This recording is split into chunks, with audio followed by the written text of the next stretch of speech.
Hello, everyone, and welcome to the weekly energy update for the week of May 24th, 2026. I'm Renee Spears, a spirit guide channeler and spiritual mentor, and I'm coming to you from sunny and beautiful Bozeman, Montana. Every Sunday, I share the energy for the week ahead, and I also infuse the show with some positive vibes, so you get a little positive energy boost just for listening. And we're officially in completely new territory. Every single planet is now in a new sign. And all the changes we've been talking about over the past couple of years have happened. And now we're adjusting to this brand new reality. We're no longer preparing for change, we're living it. And we have the wonderful energy of Gemini season to help us move forward. Gemini season started a couple days ago, and this energy helps us feel alive and hopeful again.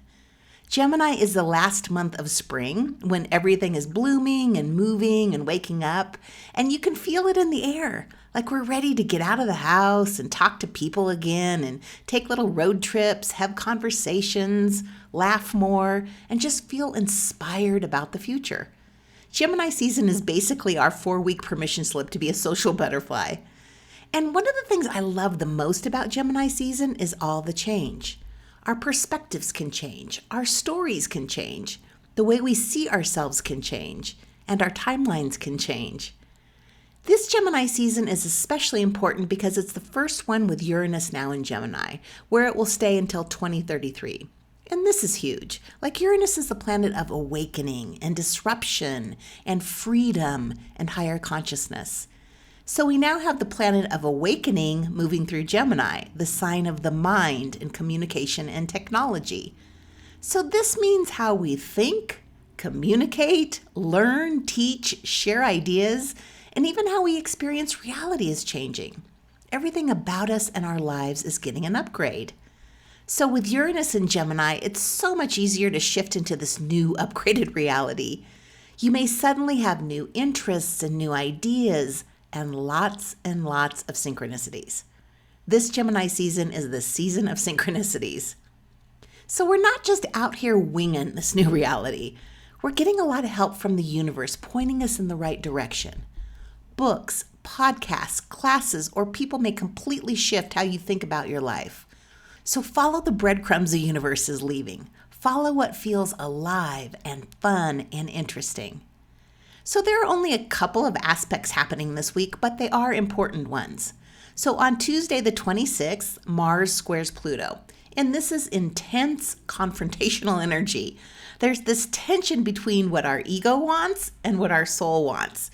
And this can feel frustrating and uncomfortable. But we just can't ignore what we want deep down anymore. So here's the deal. From here on out in this updated reality, it's all about what our soul wants. You'll be much happier the more that you leave your ego behind. We're moving away from status symbols like fancy cars and purses and titles to what really matters to us and our authentic selves. And then on Thursday the 28th, Venus squares Saturn, giving us a little relationship and financial reality check. Now, this is not about punishment. It's about clarity and making peace with difficult relationship dynamics or financial issues. So this is another harsh energy, but it helps us step up and take action and take responsibility for our finances and our relationships. So we want to examine both of those objectively rather than looking through rose-colored glasses. So look honestly at your relationships. Does this relationship fit your life anymore? Do you want to continue investing in it? And if so, does anything need to change? Same with your finances. Get honest with yourself. Examine your spending habits and where you're wasting money. Maybe where your ego is buying stuff that your soul really doesn't care about. So ultimately, both of these squares are helping us mature into the next version of ourselves, but they may be a little bit uncomfortable. So twice this week, I've gotten a message from the spirit guides about taking our spiritual vitamins.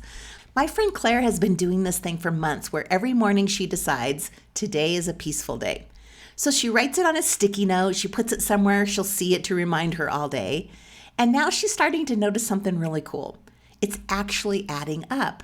Her days are just naturally showing up more peaceful overall. And I had a similar message come through for a client around money. So a lot of times we only do our money mindset work when things feel tight and we need more money. That's when we pull out the gratitude practice, the money journaling, the money game, the money blitz, all the tools we know help us shift things. But those practices aren't just for emergencies. They build over time.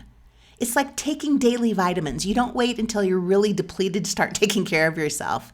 You do it consistently so you don't get to that place as often. So this Gemini season is a great time to change our minds about how spiritual practices actually work. If you want a peaceful life, practice it every day. If you want an abundant life, practice it every day. The energy is cumulative. Take your spiritual vitamins. Gemini season reminds us that our thoughts matter. Uranus in Gemini is shaking up the way we think and communicate and perceive reality. And these little squares with Mars and Pluto and Venus and Saturn, they're all pushing us to get honest and aligned with what we really want moving forward. And the messages from the guides this week are pretty simple. Don't just wait for life to happen and then react to it. Start practicing the energy you want to live in now. Peace isn't something Claire is waiting to find later. She's been practicing it daily, and now it becomes her default experience. Same thing with money, with abundance, with relationships, with everything. What you practice consistently becomes your baseline. So this week, choose one thing you want more of in your life. It could be peace, abundance, confidence, clarity, and treat it like a daily practice, not a crisis response. I love this Gemini season, and not just because I'm a Gemini. I love all the new things and ideas and synchronicities. It just feels great to be moving forward and finally living what's next, not just preparing for it. So next weekend is a blue moon. So a blue moon is the second full moon in a calendar month. We had a full moon on the first day of May, and there's one on the last day of May. So next Saturday, the 30th, I will be doing a blue moon spiritual ritual and talk all about the astrology of the moon and June. And we'll do a tarot card pull and also a guided meditation and a ritual exercise. So it's only $20, and you can attend live on Zoom or watch the recording and do the ritual whenever you want. There's a link to register in the show notes or on the scheduling page on my website, abundology.com. Also, just a reminder that my summer passes are on sale for another week. The passes include 3 hours of sessions with me that you can use for channeling or business mentoring, and Spiritual Summer School. Spiritual Summer School runs the whole month of July with guest instructors teaching us things about human design, how to read charms, tarot, and interpret dreams. I'm going to teach a class about our life path numerology. And it's super fucking fun. So anyway, the pass is only $300. It's a savings of $350. And there is a link to purchase in the show notes and on my website. So many of us have a long weekend to honor Memorial Day on Monday. So I'm going to be going to the Memorial Day parade. And that parade kicks off parade season in Bozeman. I do love a parade, and there are so many of them here. Also, please take a moment right now to send a prayer to those who gave their lives for our rights and our freedoms. I think we're all appreciating those things more right now than we ever have. So as always, thank you for listening and passing the podcast on to your friends. Have a great week, everyone, and I'll be back next week to talk about June astrology and numerology.